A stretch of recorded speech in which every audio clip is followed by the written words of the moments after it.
मित्रांनो, ठरलं तर मग या मालिकेच्या आजच्या भागामध्ये मधुभाऊ रूममध्ये बसलेले असताना सायली तेथे जाते आणि म्हणते, मधुभाऊ तुमच्यासाठी आईंनी सुकामेवा पाठवलाय. मग आता मधुभाऊ म्हणतात की अगं सायली, आत्ताच तर फराळ केला ना, आणि या तुझ्या सुक्या मेव्यासाठी पोटात जागा तरी शिल्लक असायला हवी ना. ती सायली म्हणते, बरं इथे ठेवलाय, हवं तेव्हा खा. असं म्हणून ती आता मधुभाऊंच्या शेजारी बसते. मधुभाऊ म्हणतात, अगं साऊ, इतक्या राजेशाही पाहुणचाराची मला सवय नाहीये बाळा. आधीच मी जावई बापूंच्या उपकाराखाली आहे. त्याचबरोबर त्यात तुझे सासू सासरे, पूर्ण आजी, सर्वजण माझ्याबरोबर एवढे प्रेमाने, एवढ्या जिव्हाळ्याने वागतात ना, मलाच बाळा खूप अवघडल्यासारखं होतं. तेव्हा सायली म्हणते, एक सांगू का मधुभाऊ, हे घर जेवढं मोठं आहे ना, पेक्षाही जास्त मोठं घरातील माणसांचं मन आहे. तुम्हाला एक सांगू, मला माझे जन्मदाते माहीत नाहीयेत, पण या घरामध्ये माझ्यावर खूप माया करणारी आई आहे आणि मला आधार देणारे बाबा आहेत. मी जर कधी चुकले ना, तर हक्काने माझा कान पिळणारी माझी आजी आहे. सख्या भावापेक्षा जास्त जीव लावणारा माझा दीर आहे. तेव्हा मधुभाऊ म्हणतात, या घरातील सर्व माणसं तुझ्यावर किती प्रेम करतायत ना बाळा, मी बघतोय ना सारखं. त्यावेळी सायली म्हणते, फक्त प्रेमच नाही हा मधुभाऊ, अहो या घरातील माणसांमध्ये एक वेगळीच ऊब आहे. आणि आता तुम्ही सणासुदीला आला आहेत म्हणून नाही हा, या घरातील प्रत्येक दिवस हा सणासारखाच असतो. अहो मधुभाऊ, मला रोज जाणवतं की मी खूप नशीबवान आहे, कारण मला या कुटुंबाचा भाग होता आलं. पूर्णाईंपासून विमलताईंपर्यंत सर्वांनी अगदी भरभरून मला प्रेम दिलंय. त्यावेळी मधुभाऊ आता हसतच विचारतात की जावई बापूंनी. मग आता सायली खूप गोड हसते आणि म्हणते, ते तर माझ्या नात्यासाठी या सगळ्यांचं मिश्रण आहेत मधुभाऊ. कधी कधी आई बनून माझ्यावर प्रेम करतात, माया लावतात. कधी कधी वडील बनून माझं रक्षण करतात, मला आधार देतात. माझ्या डोळ्यात कधीही ते पाणी येऊ देत नाही हा मधुभाऊ. माझ्यासाठी खूप छोट्या छोट्या गोष्टी करतात. तुम्हाला काय सांगू मधुभाऊ, अहो कधी जर मी त्यांच्यावर चिडले ना, तर मुलापेक्षा मूल होऊन माझ्या मागे मागे फिरतात. मला माफ कर, मला माफ कर असं म्हणत. अहो या एसीची त्यांना खूप सवय आहे, सतत त्यांना एसीत बसायचं असतं. परंतु सांगू का, मला एसीची सवय नाही आहे ना, मला नाही चालत एसी, म्हणून तेही सुद्धा वापरत नाहीत. मला चहा लागतो हे त्यांना माहीत आहे. जेव्हा जास्त कॉफी पितात ना, तेव्हा मी त्यांना खूप ओरडते. म्हणूनच हल्ली ते सुद्धा अगदी कमी कॉफी प्यायला लागले आहेत. अहो सकाळी मी लवकर उठते ना मधुभाऊ, म्हणून तेही लवकर उठायला लागले आहेत. कधी कधी जास्त कामाचा मला त्रास नको म्हणून किचनमध्ये माझ्या पाठोपाठ सुद्धा येतात. माझी धावपळ होऊ नये यासाठी ते सगळं काही करतात. अजून काय काय सांगू मधुभाऊ तुम्हाला, त्यांच्याबद्दल खूप काही करतात ते माझ्यासाठी, मला शब्दात देखील आता सांगता येणार नाही. असं सायली आता अर्जुनबद्दल अगदी भरभरून बोलत असते. तर मधुभाऊ अगदी कौतुकाने आणि आनंदाने तिच्याकडे पाहत असतात. तेव्हा सायलीनंतर डोक्यालाच हात मारून घेते आणि म्हणते, बघा ना मीच बोलत बसले, तुम्ही तर काहीच बोलत नाही आहात मधुभाऊ. मग मधुभाऊ आता तिची गंमत करत म्हणतात, अगं विषयच तसा निघालाय ना, ॲडव्होकेट अर्जुन सुभेदार. तेव्हा सायली खूप गोड लाजते आणि हसते. पुढे मधुभाऊ म्हणतात, तुझा हा आनंदाने ओसंडून वाहिलेला चेहरा पाहिला ना बाळा, तुरुंगातून बाहेर आल्याचं सार्थकी वाटतं.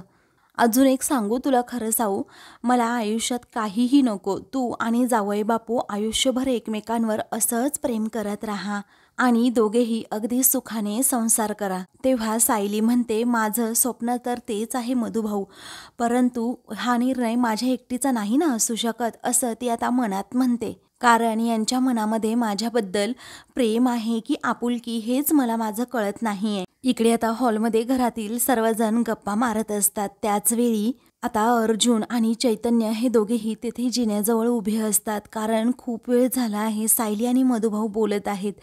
याच गोष्टीमुळे अर्जुनला खूप टेन्शन आलेलं असतं. कारण जर सायलीने आपल्या कॉन्ट्रॅक्टबद्दल सर्व सत्य सांगितलं तर खूप मोठा प्रॉब्लेम होईल, हा विचार आता अर्जुन करत असतो. तो चैतन्याला म्हणतो, चैतन्य, अरे खूप वेळ झालाय मिसेस सायली आणि मधुभाऊवर गप्पा मारतायत. तेव्हा चैतन्याला जेव्हा तू विचारतो घर सोडून जाण्याबद्दल काही सांगत नसतील ना रे, तेव्हा चैतन्य एकदम शांत होतो आणि त्याला त्याची गंमत करत म्हणतो की तुला सांगू का अर्जुन?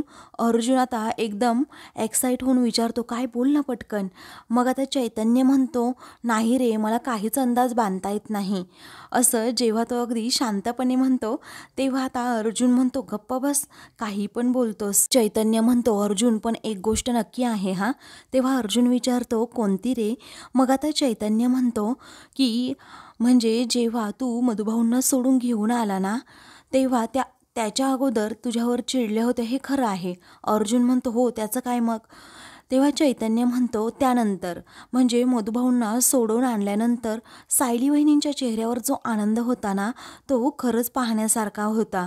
आणि त्यानंतर त्यांनी तुला जी मिठी मारली ना, ती फक्त एक प्रेमात असलेली मुलगीच मारू शकते. तेव्हा अर्जुन आता खूपच खुश होतो आणि म्हणतो, खरंच? असं म्हणून तो आपली अशी कॉलर सावरतो. तेव्हा चैतन्याला सुद्धा खूप भारी वाटतं. हे चैतन्य आता लगेच म्हणतो, पण आता त्या तुझ्याकडे पाहत सुद्धा नाही आहेत. त्यांचं सर्व लक्ष हे मधुभाऊंकडेच आहे, बरोबर ना? मग असं म्हणून तो अर्जुनचा मूड ऑफ करतो. अर्जुन जरा घाबरतो आणि म्हणतो की म्हणजे नक्की त्या घर सोडून जाण्याबद्दल मधुभाऊंबरोबर बोलत असतील का? तेव्हा चैतन्य म्हणतो, हो, तसंही असेल, पण मला तसंही वाटत नाही.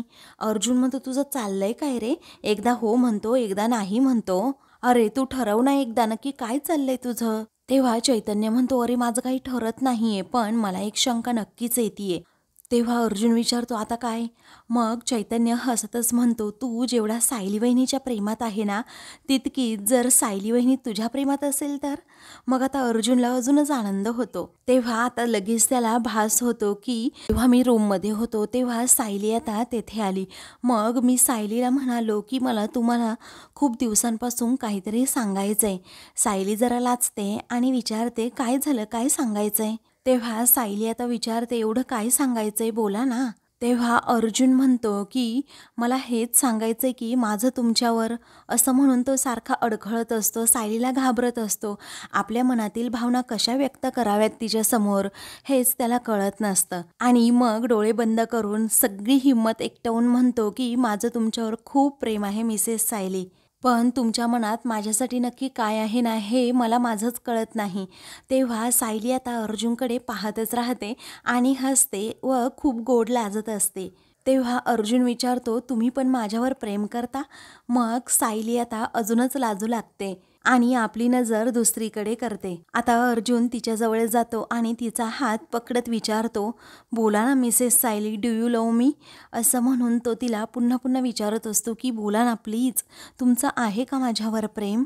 आता तिला तिच्या मनातील भावना व्यक्तच करता येत नाही, म्हणूनच ती आता खूप लाजते. अर्जुनच्या हातातून आपला हात सोडवून घेते आणि पळतच बाहेर जाते. अर्जुन तिच्याकडे पाहतच राहतो. मग त्यालाही हसू आवरत नाही. तो म्हणतो, बापरे, मिसेस सायली या लाजल्या आहेत म्हटल्यावर त्यांच्याही मनात असेल का माझ्याबद्दल प्रेम? आता चैतन्य त्याच्यावर खूप हसत असतो. त्यावेळी आता अर्जुन विचारतो, काय झालं? मग चैतन्य म्हणतो की मी फक्त माझी शंका बोलून दाखवली, तू लगेच गेला का विश्वामध्ये? त्यावेळी आता अर्जुन म्हणतो, गप्प बस रे, काही ना काही भलतं सांगतो आणि माझ्या डोक्यात भरवतोस आणि मग मी सुद्धा इथे कन्फ्यूज होतो, कळतं की नाही रे तुला? पण त्यांचं नक्की काय चाललं असेल रे वरती, मला कळतच नाहीये, असं अर्जुन आता सतत विचारत असतो. तेव्हा आता तो खूप घाबरतो आणि म्हणतो, काय करत असतील, काय बोलत असतील?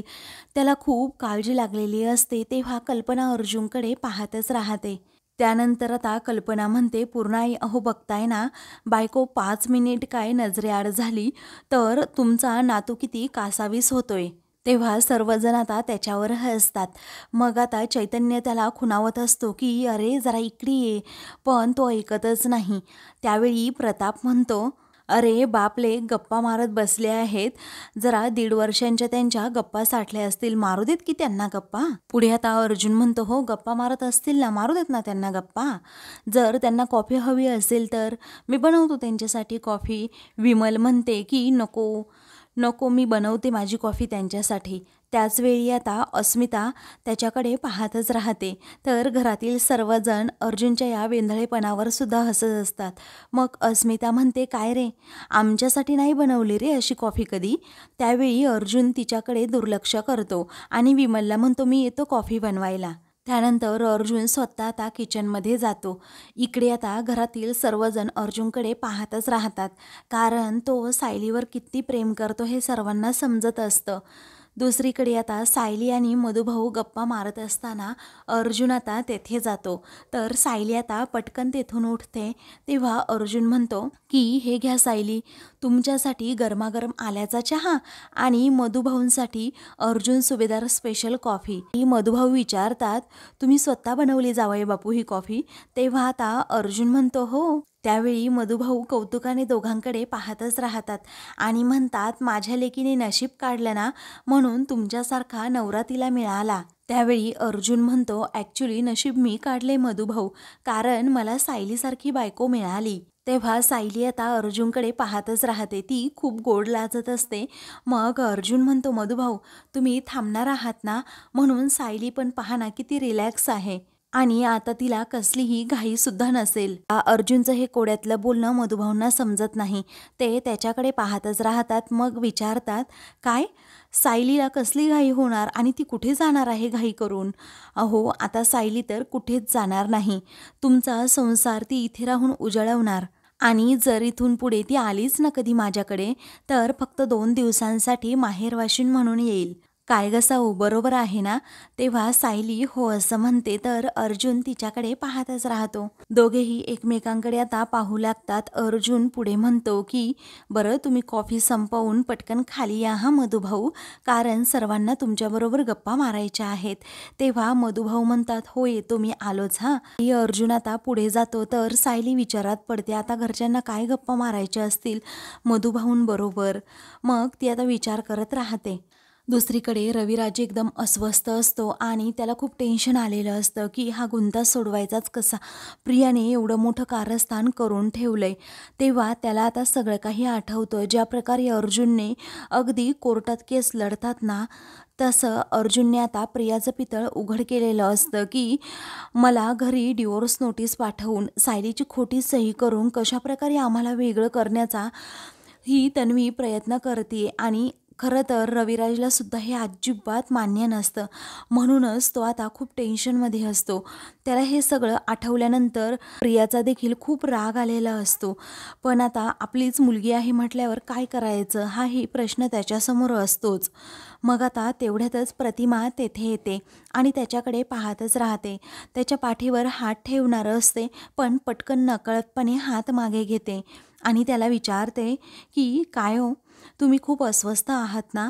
मग रविराज अगदी आपुलकीने तिच्याकडे पाहतो आणि म्हणतो, हो अस्वस्थ तर वाटणारच ना आता. मग आता ती म्हणते, सणासुदीच्या दिवशी आपल्या मुलीच्या चेहऱ्यावर आनंद नाही म्हटल्यावर तुम्हाला असं वाटणं साहजिक आहे. त्यावेळी गुंताच एवढा वाढत गेलाय ना, काय करू मला कळतच नाही, रविराज म्हणतो. तेव्हा हा गुंताही लवकरात लवकर सुटेल, तुम्ही काळजी करू नका असं प्रतिमा धीर देऊन रविराजला म्हणते. तेव्हा रविराज तिच्याकडे पाहतच राहतो. पुढे आता ती म्हणते, हा प्रॉब्लेम सुटून ही दिवाळी अगदी आनंदाची, सुखाची, समृद्धीची जाईल. मग आता रविराज तिच्याकडे पाहतच राहतो आणि म्हणतो, अगदी प्रतिमासारखी बोललीस. त्यावेळी आता प्रतिमा म्हणते, काय म्हणजे मी प्रतिमा नाही आहे का? त्यावेळी आता रविराज म्हणतो, तू प्रतिमाच आहे. मग आता ती म्हणते, मग तुम्ही असं का म्हणालात की प्रतिमासारखी बोललीस म्हणून? तेव्हा रविराज म्हणतो, मला असं म्हणायचं होतं की माझ्या पूर्वीच्या प्रतिमासारखी बोललीस. कारण जर कुणी अपसेट असेल ना, तर तुला ते लगेच समजायचं आणि तुला अजिबात ते बघवायचं नाही. तू बरोबर त्याला अगदी छान व्यवस्थित असा सल्ला द्यायचीस. त्यावेळी प्रतिमा म्हणते, मग मी पूर्वीचीच प्रतिमा आहे ना असं समजा आणि आता जाऊन अगदी शांत झोपा. त्यावेळी रविराज हो असं म्हणतो. रे सायली आणि मधुभाऊ हे दोघेही रूममध्ये असतात. त्यावेळी मधुभाऊ विचारतात, ही खोली फक्त पाहुण्यांसाठी आहे का? इतर वेळी कुणी असतं इथे? त्यावेळी आता सायली म्हणते, ही फक्त पाहुण्यांसाठीची खोली आहे. मधुभाऊ, ही विमलताईंनी आज साफ केली आहे.